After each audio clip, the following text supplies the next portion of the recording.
আসসালামু আলাইকুম। আশা করি সবাই ভালো আছেন। আমাদের সমাজে সবথেকে প্রচলিত একটা ব্যাধি নিয়ে আজকে একটু আলোচনা করব।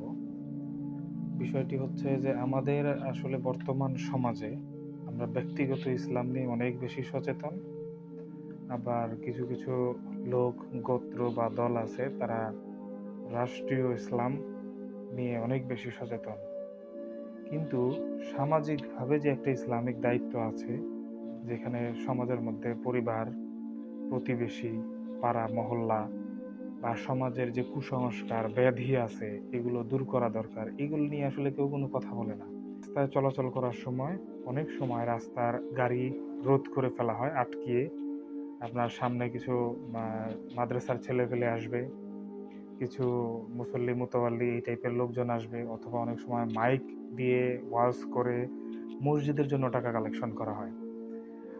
আমার একটা প্রশ্ন আপনাদের কাছে, আমার জানা মতে আমি কোনো বইতে বা কোনো রেফারেন্সে, হাদিসের রেফারেন্সে কোনো আলেমকেও আমি এরকম বলতে শুনি নাই, ওয়াজ করতে শুনি নাই যে নবীজির আমলে সাহাবীরা এভাবে চাঁদা তুলতো মসজিদের জন্য রাস্তায় দাঁড়িয়ে, বা এরকম তালবে এলেম যারা থাকতো তারা এরকম চাঁদা তুলে তাদের প্রার্থনার জায়গাটাকে মজবুত করত।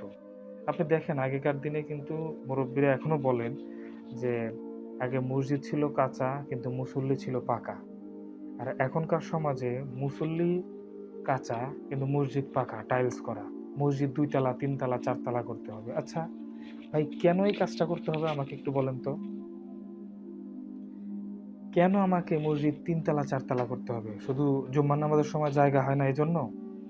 তাহলে তো আমি বলব যে জুম্মার নামাজের সময়ের কথা চিন্তা করে যদি আমি মসজিদের উন্নয়ন করি, তাহলে বিষয়টা কি হচ্ছে যে জুম্মার নামাজের সময় আমার অনেক বেশি মুসল্লি আসবে, সেদিন আমার কালেকশন বেশি হবে। ঘুরে ফিরে ওই কালেকশন আমার মাথার মধ্যে থাকে। আমার মাথায় সবসময় একটি জিনিস ঘুরে ফিরে থাকে যে টাকা কালেকশন কিভাবে বাড়ানো যায়। টাকা কালেকশন কিভাবে বাড়ানো যায়? ঘুরে ফিরে মাথার মধ্যে এটা থাকে। কিন্তু এটা তো একটা সামাজিক ব্যাধি। একটা জিনিস লক্ষ্য করলে মজা লাগে যে ভিক্ষা করে আমরা মসজিদের উন্নয়ন করতেছি। মসজিদের উন্নয়ন করে তো কোনো লাভ নাই, তাই না? আমাদের উচিত তো মসজিদে যারা আসে সেই মুসল্লিদের উন্নয়ন। পাড়া প্রতিবেশীতে যে মুসল্লিগুলো থাকে তাদেরকে ৫ ওয়াক্ত নামাজের বয়ান করা মসজিদে। মসজিদে দানের বয়ান হয়। বেশি, বেশি মসজিদে আপনারা দান করেন, দানের বয়ান হয়। এজন্য বলতেছি এটা একটা খুব গুরুতর একটা সামাজিক ব্যাধির মধ্যে কমন একটা ব্যাধি। তো এইটা নিয়ে মানে যারা খুব বেশি ইসলামিক মাইন্ডের আছে তারাও দেখে না, কোনো কথা বলে না। যারা মূর্খ আছে তারাও কোনো কথা বলে না। শিক্ষিত সমাজ কোনো কথা বলে না। যারা লেখাপড়া জানে না তারাও কোনো কথা বলে না। ধর্মীয় অনুভূতিতে একটা কুসংস্কার আমাদের ভিতরে এমনভাবে চলে আসছে যে বাইরের একটা মানুষকে আ দান করার থেকে মসজিদে দান করাটা আমার একটা সলিড। যদিও ব্যক্তিগতভাবে এই বিষয়টা আমার ভিতরে অনেকদিন কাজ করছে। পরে আমি ধীরে, ধীরে বুঝতে পারলাম যে মসজিদে দান করার মতো অনেক লোক আছে, কোটিপতি আছে। মসজিদে দান করার জন্য ১০০ লোক যেকোনোভাবে জোগাড় হয়ে যাবে। কিন্তু আমার সমাজে যে ৩-৪ জন ঘুরে ফিরে লোক আছে যারা ভিক্ষা করে, আম বয়স হওয়ার তাগিদে, প্রফেশনাল তারা ভিক্ষা করে এরকম না, ব্যবসার জন্য না। নিজেরা আসলে কোনো কিছু করে খেটে খাইতে পারতেছে না এজন্য। এদেরকে দেখার মতো আসলে কোনো লোক কিন্তু এরকম নাই। এদেরকে ভিক্ষা দিলে ৳২ আমি মসজিদে যাবো ৳১০।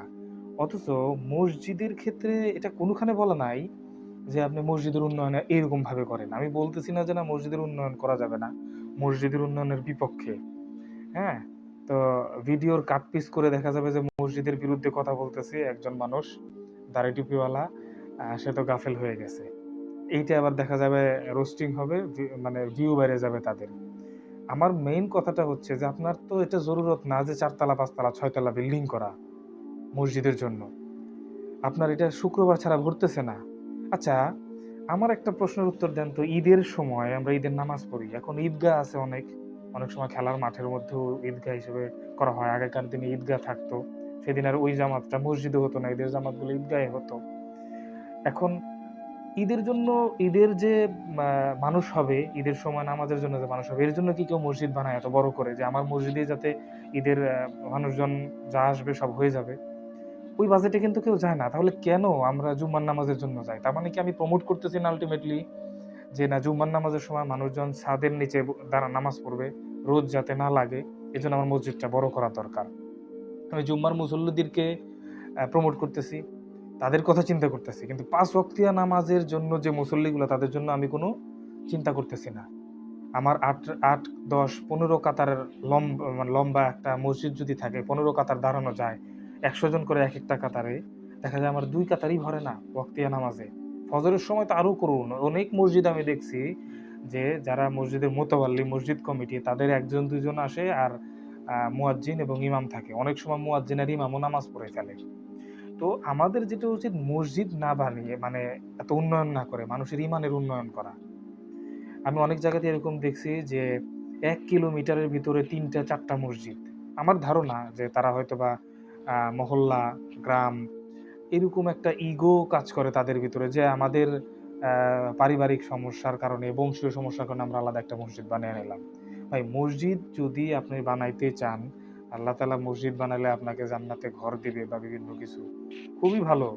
এত মসজিদ কি আসলে দরকার আছে যে মুসল্লি দিয়ে ফিল আপ করা যাচ্ছে না? আপনার গ্রামে মনে করেন যে ৪০টা পরিবার, আপনি ৫টা মসজিদ বানাই ফেললেন। আবার সেই মসজিদগুলা দোতলা, তিনতলা করার জন্য আপনি চাঁদা তুলতেছেন। ওয়াজ মাহফিলের মধ্যে তো হয়ই, মাধ্যমে তো হয়ই, আবার মসজিদের ক্ষেত্রেও হয়। ওয়াজ মাহফিল নিয়ে আমি আরেকটা ভিডিও বানাবো, ওয়াজ মাহফিলের টাকা কালেকশন, এটা নিয়েও। আমি কি আমার এই যে তালবে ইলম ছাত্ররা, মাদ্রাসার ছাত্ররা, তাদেরকে আমি ওয়ান কাইন্ড অফ ভিক্ষাবৃত্তি শিখাচ্ছি না আমি? কোন ধর্মের লোকেরা এভাবে করে আপনি দেখেন তো?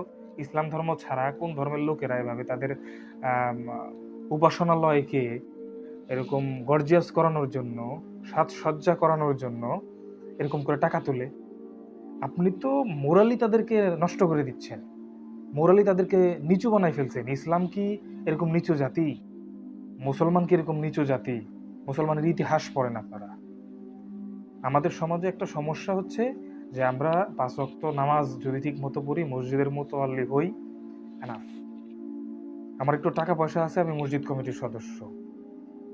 আমার আসলে ব্যাকগ্রাউন্ড কি, আমার উপার্জনের উৎস কি, আমার মানে ব্যক্তিগত আমল আখলাক কি, এটা আসলে কোনো বিষয় না। যে কারণে আসলে এই সমাজের এই ব্যাধিগুলা আরো বড় থেকে বড় হচ্ছে। আপনি মসজিদ বড় থেকে বড় করতেছেন, কিন্তু আপনার মসজিদে যে মুসল্লি হচ্ছে না, আপনার মসজিদে যে এক তালাই পরিপূর্ণ হচ্ছে না ওয়াক্তিয়া নামাজে, ১ কাতার ২ কাতারেই শেষ হয়ে যাচ্ছে, আপনার এটা নিয়ে কোনো ব্যথা নাই। আপনার গুরুত্ব বেশি হচ্ছে মসজিদের উন্নয়ন। টাইলস করতে হবে, রং করতে হবে, মসজিদ যাতে মানে সাউন্ড সিস্টেম ভালো হয় এর জন্য চাঁদা তুলতে হবে, এসি লাগাতে হবে। এখন তো এটা মুখ্য বিষয়। আমরা যারা ছোট ইমানদার মানুষ আছি, গরমের সময় এসি আলা মসজিদেই আমরা নামাজ পড়তে যাব। এটা একটা ইস্যু তৈরি হয়ে গেছে। ভাই, আপনি ১ ওয়াক্ত নামাজ পড়তে কয় মিনিট সময় লাগে? আপনি এত সাজসজ্জা করতেছেন আপনি মসজিদের। আপনি এইগুলো নিয়ে কাজ করেন, এগুলো নিয়ে আলোচনা করেন। আপনি যে আম আ তরিকার লোকই হন, এটা কোনো সমস্যা না। কিন্তু আপনার জন্য তো নামাজ ফরজ। আপনি তাবলিগ জামাত হন, আপনি আটরশি হন, আপনি ফুরফুরা হন, আপনি জামায়াতে ইসলাম হন, আপনি যে কোনো লাইনেরই হন, হেফাজতে ইসলাম হন। কিন্তু আপনার জন্য নামাজটা তো ফরজ। এখানে আর কারো সাথে কোনো দ্বিমত নাই। আপনি বুকে হাত বাঁধেন, হাত ছেড়ে দেন বা নাভিতে হাত বাঁধেন। এতে কারো কোনো দ্বিমত নাই যে আপনার জন্য নামাজ ফরজ। আপনি টুপি, নরম টুপি পরেন, গোল টুপি পরেন, পাঁচকল্লি পরেন আর উঁচু টুপি পরেন। আপনার জন্য নামাজ ফরজ। তো নামাজীদেরকেও তো আবাদ করতে হবে। অনেক মুরব্বীরা বলে মসজিদ আবাদ করার কথা বলে অনেকে। আমি বাংলায় বলি যেটা, মসজিদের ফলন বাড়াইতে হবে, মুসল্লিদের ফলন বাড়াইতে হবে। এটা যে কোনো বয়সের হোক। আমাদের প্রধান গুরুত্ব, প্রধান আম চিন্তা ভাবনা থাকা উচিত এরকম যে আমার মসজিদে কিভাবে মুসল্লি বাড়বে, মসজিদের আয়তন বাড়বে, মসজিদের উপর দিকে তালা বাড়বে এবং মসজিদ টাইলস হবে, সাউন্ড সিস্টেম খুব ভালো হবে। এইটা তো আসলে এতটা গুরুত্ব না, এতটা গুরুত্বপূর্ণ না এটা। আসলে শেষ জমানা দেখেই হয়তো আমাদের এই আলামতগুলো আসতেছে। আমরা যদিও জানি শেষ জামানায় এরকম দোকান বাড়বে, শেষ জামানায় মসজিদ বাড়বে, কিন্তু মুসল্লি থাকবে না। আমরা তো সেই পথে হাঁটতেছি। এই ধরনের আলোচনা কোনো ইমাম সাহেবকেও করতে দেখি না, বা আমি দেখি নাই এখনো পর্যন্ত। হয়তোবা এটা অনেকেই করে। তো জুমার নামাজকে কেন্দ্র করে, জুমার মুসল্লিদেরকে কেন্দ্র করে আপনি মসজিদের উন্নয়ন করতেছেন। আলটিমেটলি কি আপনি এই জাতির জন্য আপনার কোনো আসলে কিছু করার কিছু নাই? এই ইসলাম সমাজের জন্য কিছু করার জন্য, মুসলিম সমাজের কিছু করার জন্য নাই?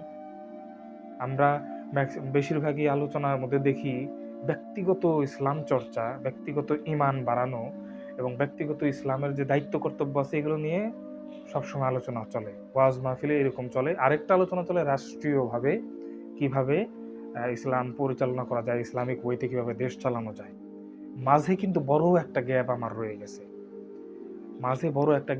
আমি কোনো দলীয়ভাবে, সামাজিকভাবে, পাড়া মহল্লা এই সমস্ত নিয়ে আমি কোনো চিন্তা ভাবনা করতেছি না। আমার গ্রাম ঠিক নাই, আমার ওয়ার্ড ঠিক নাই, ইউনিয়ন ঠিক নাই, আমার উপজেলা, জেলা আমার ঠিক নাই। আমি দেশ নিয়ে চিন্তা করতেছি। হ্যাঁ, আমি আসলে সমালোচনাটা করতে যাচ্ছি গঠনমূলকভাবেই। এইভাবে আসলে চিন্তা করাটা দরকার। সমাজে বহু কাজ আছে, ইসলামিক কাজ করার মতো সমাজে বহু কাজ আছে এবং বহু ব্যাধি আছে। আমি একটা মাত্র ব্যাধি নিয়ে কথা বললাম, যেটা হচ্ছে মসজিদের উন্নয়ন, কিন্তু মুসল্লিদের কোনো উন্নয়ন নাই। আশা করি আপনাদের মতামত জানাবেন।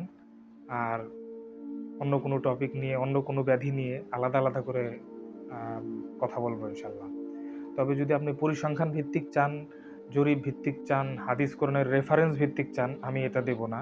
কারণ আপনি যদি বিশ্বাস না করেন, প্র্যাকটিক্যালি জ্ঞান ছাড়া আপনাকে এটা বিশ্বাস করানো সম্ভব না। আপনি চোখ কান খোলা রাখবেন, লক্ষ্য করে দেখবেন যে আমার কথাগুলো কত পার্সেন্ট সত্য হিসেবে যায়। অনেক জায়গাতেই এরকম পাওয়া যায় যে আপনার একই এলাকায় মসজিদ 7-8টা, 7টা থেকে 8টা মসজিদ।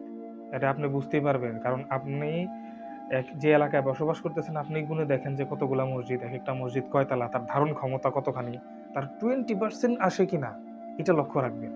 ওয়াক্তিয়া নামাজে 20% মুসল্লি হয় কিনা ধারণ ক্ষমতার। কেন আপনার ওয়াক্তিয়া নামাজ কি ফরজ না? শুধু জুম্মার নামাজ আর ঈদের নামাজের গুরুত্ব খুব বেশি?